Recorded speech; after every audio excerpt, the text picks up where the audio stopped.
लोगों से कहना चाहता हूं, कम मेक इन इंडिया।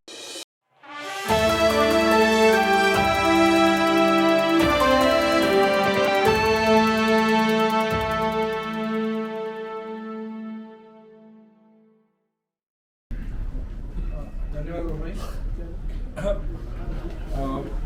माननीय अध्यक्ष export promotion council for handicraft Shri Dilip Baid ji, उपाध्यक्ष डॉक्टर नीरज खन्ना जी, फेयर के ऑटम 2024 के अध्यक्ष श्री गिरीश कुमार अग्रवाल जी, हमारे सभी ईपीसीएच के पास्ट प्रेसिडेंट जिनके सहयोग से ईपीसीएच आज यहाँ पहुँची है, ऐसे श्री राजकुमार मल्होत्रा जी, श्री लेखराज बेशरी जी, श्री ओपी प्रहलादका जी, श्री रवि के पासी जी, हमारे बीच में हमारे कर्मठ member of the committee of administration, जिनके सुझावों से और जिनकी दूरदर्शिता से हम हर साल अपने निरंतर प्रयासों में आगे बढ़ते हैं, ऐसे हमारे सभी रीजन से आए हुए हमारे सीओए मेंबर, हमारे यहाँ महिला उद्यमी और हमारी पास्ट प्रेसिडेंट फेयर की प्रिया अग्रवाल जी,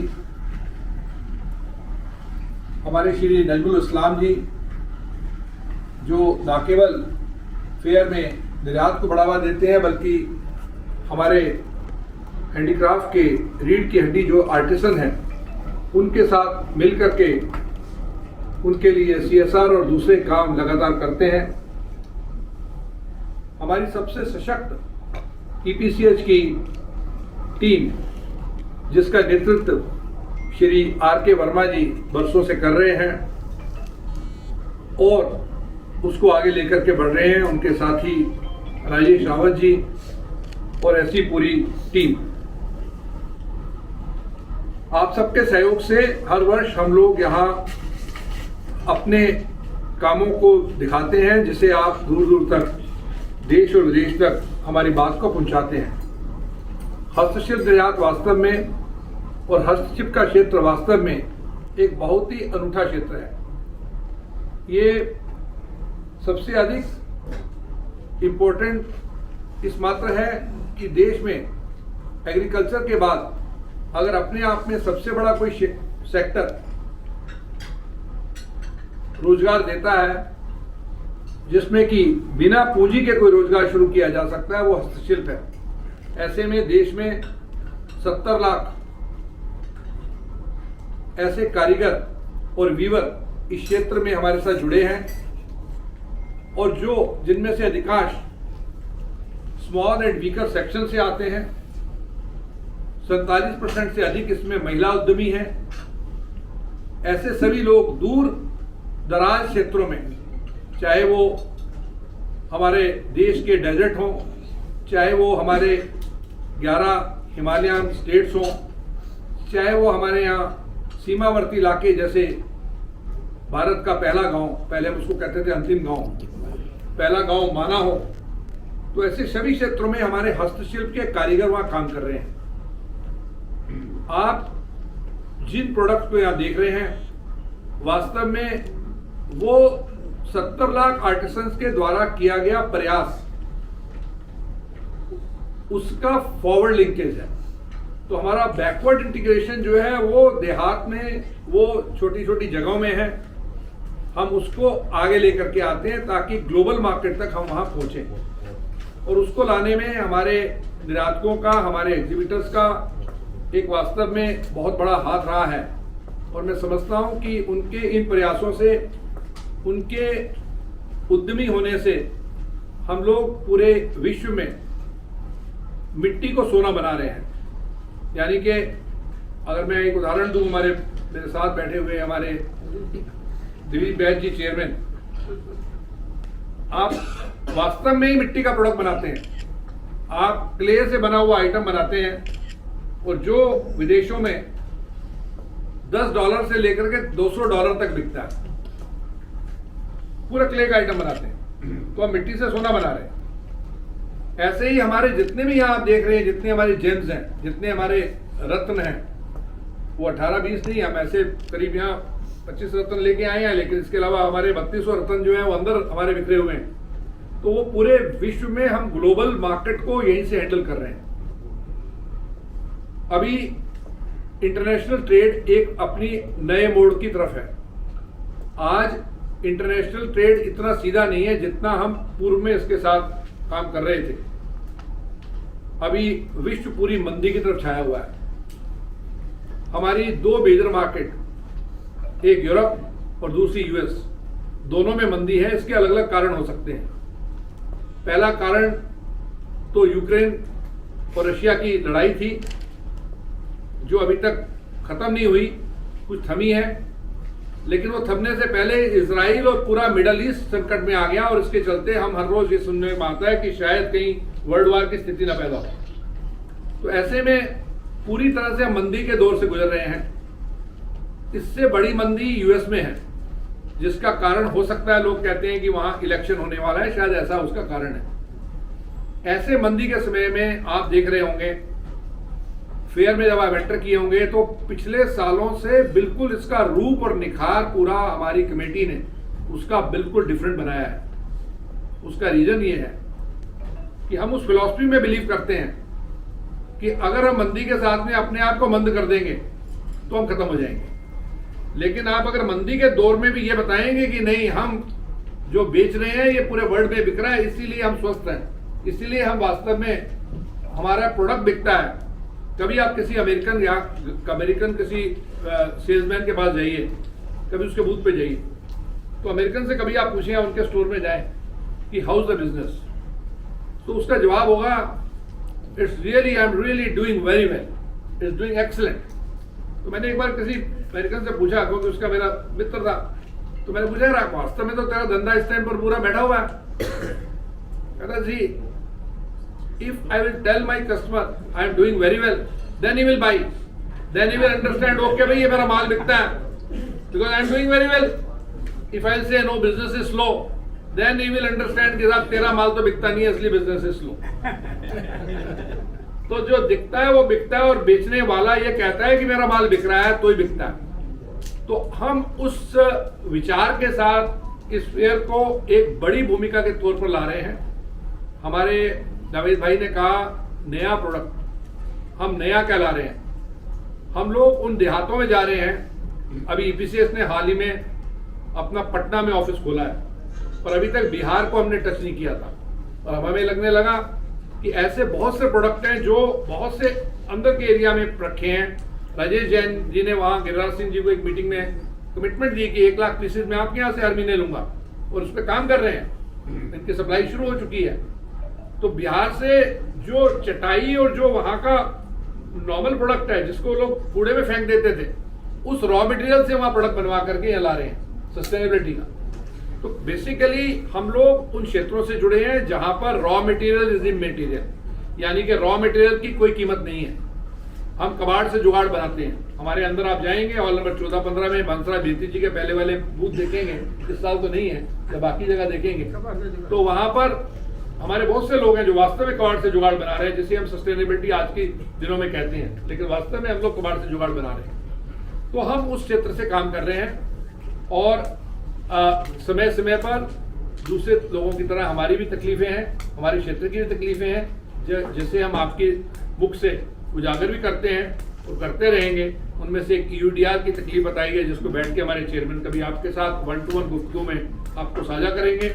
ऐसी और भी तकलीफें हैं जो हम वास्तव में हमारे मिनिस्ट्री ऑफ फाइनेंस के इश्यूज भी हैं, वो मुझे लगता है कि समय समय पर आपके साथ ये करेंगे। अब मैं अंत में आप अपने वाणी को विराम देने से पहले कुछ 1 या 2 इंपॉर्टेंट इन्फॉर्मेशन आपसे साझा करना चाहूंगा। फेयर का इनॉग्रेशन कल शाम को 4 बजे होगा, और माननीय श्री सुरेश खन्ना जी उत्तर प्रदेश के वित्त मंत्री और उनके साथ MOS श्री राठी जी यहाँ पर पधारेंगे। आप सबसे अनुरोध है कि प्लीज उसको कवर करें, उसमें आप उपस्थित रहें। फेयर चलना शुरू हो जाएगा सुबह 9 बजे से फेयर का कामकाज चालू हो जाएगा। आप आइएगा, लोगों से आप बातचीत कीजिएगा। और आपसे बस इतनी गुजारिश है कि किसी भी बूथ के अंदर किसी प्रोडक्ट का फोटो लेने से पहले आप प्लीज उससे एक बार पूछ लीजिएगा, क्योंकि कुछ लोग यहाँ पर अपने प्रोडक्ट को लेकर के बड़े संजीदा हैं और फेयर की परंपरा में हम लोग वहाँ बूथ में फोटोग्राफी कहीं अलाउ नहीं करते। तो अगर उनको पता होगा कि आप प्रेस फोटोग्राफर हैं तो आप अपना बैज पहन के रखिए और अपना बैज के बाद फिर आप बताइए, या कोई वीआईपी मूवमेंट हो तब तो आप फोटो लेते हैं ले लीजिए, अदरवाइज आप फोटो को कोशिश करें। ये ऐसा आपसे बता रहे हैं कि जो हमारे यहाँ सिस्टम है उस सिस्टम को फॉलो कर लें। इसके साथ ही कल एक और नया अध्याय India expo centre and mart में यह शुरू होने वाला है।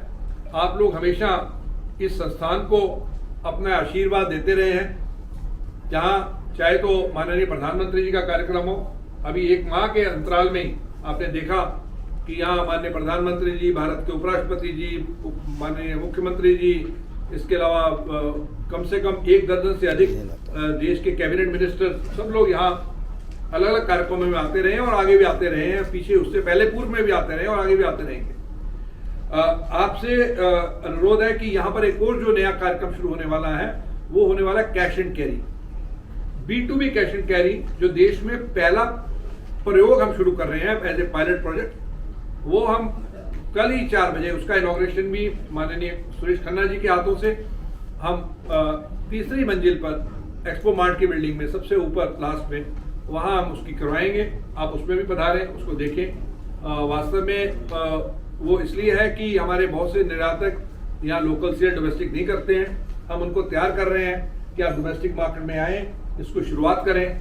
हालांकि वो B2B है तो इसलिए उसमें उन्हीं को सेल होगी जिनके पास GST नंबर होगा, यानी जो दुकानदार होंगे, आर्किटेक्ट होंगे, इंटीरियर डिजाइनर्स होंगे या ऐसे लोग होंगे। तो ऐसा वो सेल सबके लिए ओपन नहीं है, लेकिन ये अपने आप में पहला और अनूठा प्रयास है।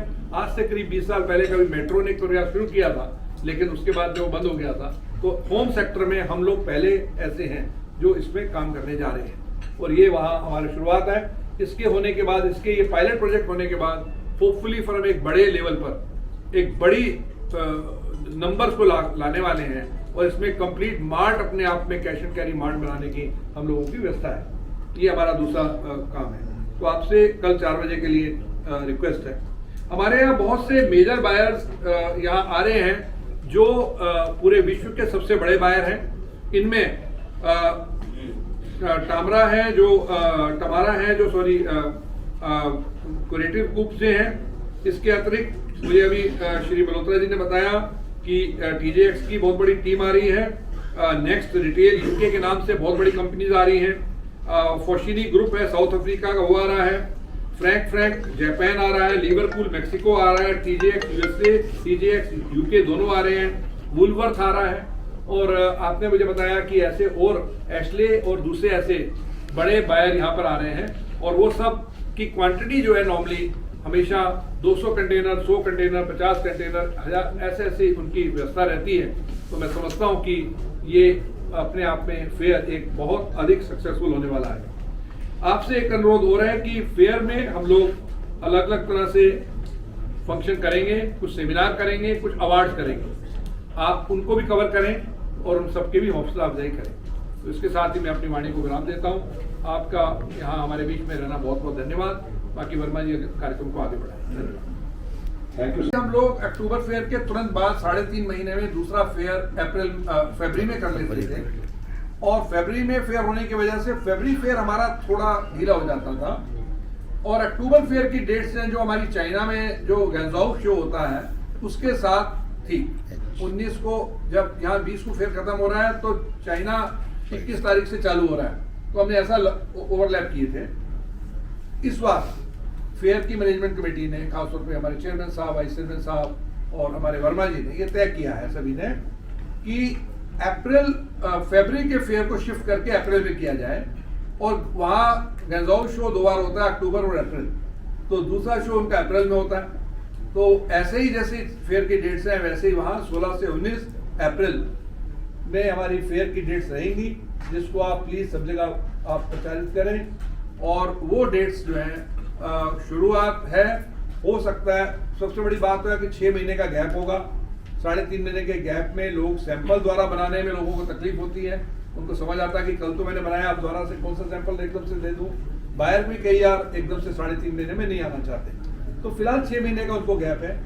हो सकता है कि वो कितना लोगों को सूट करेगा, लेकिन कोई भी नया प्रयास करने के लिए हमें एक बार उसका छलांग लगानी पड़ती है। उस छलांग को लगा करके फिर हमें समझ आता है कि हम कहाँ पहुँचे। तो ये एक बड़ा प्रयास हम उसमें लेके चल रहे हैं। फेयर की डेट्स को चेंज कर रहे हैं, अप्रैल में रख रहे हैं, और मैं समझता हूँ कि अमेरिका की मंदी और बाकी ये सब चलेगा, होता रहेगा। लेकिन अगर हमारे हौसले बुलंद हैं और हमारे यहाँ लोग अपने आप में काम कर रहे हैं, तो मार्केट में काम करने के तरीके बदलेंगे, कोर्स करेक्शन होंगे, और उस कोर्स करेक्शन को करने में हम लोग जो है बड़े इजी रहते हैं। तो उस तरीके को हम आगे बढ़ाते जाएंगे, उसको हम साथ में अडॉप्ट करेंगे। इसका एक्चुअल वर्चुअल मीनिंग ये नहीं होता कि हम कैश दें और कैरी कर लें, ऐसा नहीं होता। लेकिन जितने भी हमारे निर्यातक हैं वो वास्तव में अभी तक एक्सपोर्ट्स में है, लेकिन देखा जाए तो पूरे विश्व की एक बड़ी आबादी वो हिंदुस्तान और चाइना में ही है। अगर इन दोनों की आबादी को देख ले तो हम विश्व की आबादी से ज़्यादा हम लोग हैं। तो इसलिए India is not only now a producer market, India is also now one of the biggest consumer market of the world. तो कंज्यूमर मार्केट है, अभी हम उसको उस नज़र से देख नहीं रहे बहुत से लोग। जिस दिन हम उसको देखना शुरू करते हैं तो आप समझते हैं कि यस, एक बड़ी मार्केट में हम जा रहे हैं। इस मार्केट को ध्यान में रखते हुए, क्योंकि हमारे उत्पाद इतने उन्नत क्वालिटी के हैं, इतने अच्छी क्वालिटी के हैं कि हम लोग अगर उसको कभी भी डोमेस्टिक बेचना चाहें, अभी तक हमारे लोग हिंदुस्तानी जो एफ्लुएंट क्लास के हैं, धनी लोग जो हैं, वो अब्रॉड जाते हैं। और जैसा अक्सर कहा जाता है कि बहुत बढ़िया टॉवल, इंडिया में लोग कहते हैं टॉवल नहीं मिलता अच्छा, और जब बाहर से टॉवल खरीद के लाते हैं, बाहर यहाँ आकर के देखते हैं उस पर वेल्सपन, ट्राइडेंट, ये सब लिखा होता है। उसमें सिर्फ ट्राइडेंट लिखा होता है, सोचते हैं ट्राइडेंट बाहर का ही होगा, पता लगता है ट्राइडेंट तो लुधियाना से गया है, वेल्सपन तो बॉम्बे से गया है। तो बेसिकली इंडिया के प्रोडक्ट होते हैं। तो जो बेस्ट क्वालिटी है, इवन हम मैंगो के बारे में ये कहते हैं साहब, बेस्ट मैंगो जो है इंडिया में नहीं मिलता हमें, बेस्ट मैंगो तो एक्सपोर्ट हो जाता है। तो जो एक्सपोर्टेबल प्रोडक्ट हैं वो हमारे बेस्ट प्रोडक्ट होते हैं, वो अभी तक हम एक्सपोर्ट कर रहे हैं, अभी तक हम इंडिया के अंदर उसको नहीं दिखाते मार्केट में। ऐसे में बहुत से लोग जाना चाहते हैं, लेकिन लोगों को अभी उसकी आदत नहीं है और लोग करने के तरीके में। हमारी प्रॉब्लम है कि हम छोटी क्वांटिटी नहीं देना चाहते। जो क्वांटिटी है हमारी, हम सब लोग कहते हैं कि साहब हम बड़ी क्वांटिटी देंगे, कंटेनर लोड ही देंगे। तो ऐसे में हमारा एक कैश एंड कैरी का कंसेप्ट आया है, जिसमें हम छोटी छोटी क्वांटिटी हम लोगों को दे सकते हैं, लोग बना करके रेडी रखेंगे, और एक जगह में सब लोग ऐसे लोग बैठेंगे और एक इकट्ठा ऑर्डर लिख के वो उसके बाद हम उसको सप्लाई करेंगे। दिलीप जी इसके बारे में कुछ बताएंगे, क्योंकि वो आप संस्था से जुड़े। एक मेन फर्क है, अभी तक हम जो एक्सपोर्ट कर रहे थे, हम ऑर्डर लेकर के 60 दिन 90 दिन में बना के हम बेचते थे। कैश एंड कैरी में हम पहले स्टॉक रखेंगे और कस्टमर को जब जरूरत हो हाथों हाथ वो ले जाए। ये कॉन्सेप्ट अब ये काफ़ी प्रोमिनेंट हो रहा है इंटरनेशनली। इनको स्टॉक चाहिए, वो 3 महीने 4 महीने बाहर कोई वेट नहीं करना चाहता है, क्योंकि पता नहीं क्या सिचुएशन बनती है। तो जिनके पास स्टॉक होता है, ये इसमें जितने लोग भी पार्टिसिपेट करें वो स्टॉक रखते हैं और बाहर अपने हिसाब से उसको स्टॉक ले जाता है। ये मेजर फर्क है कैश एंड कैरी और नॉर्मल। और इसकी वर्ल्ड की सबसे बड़ा जो कैश एंड कैरी का कंपनी है, जिसने वर्ल्ड में सबसे बड़ा दाम की, हॉलैंड में एक कंपनी है, वो उसका नाम है टीका। तो हमारे नॉलेज पार्टनर टीका है, कल भी टीका के लोग भी रहेंगे, आप उनसे इंटरव्यू भी कर सकते हैं। तो उनके साथ हम लोग मिलकर के करें। अभी हमने शुरुआत जो की थी, हमने हॉलैंड में की है। हॉलैंड में हम प्रेजेंट हैं, हॉलैंड में उनके वेयर हाउस में भी हैं और हॉलैंड में उनके शोरूम में भी हैं। तो वहाँ हमने शुरू किया है एक्सपो बाजार। अब इसी चीज़ को हम इंडिया में लेकर के आए।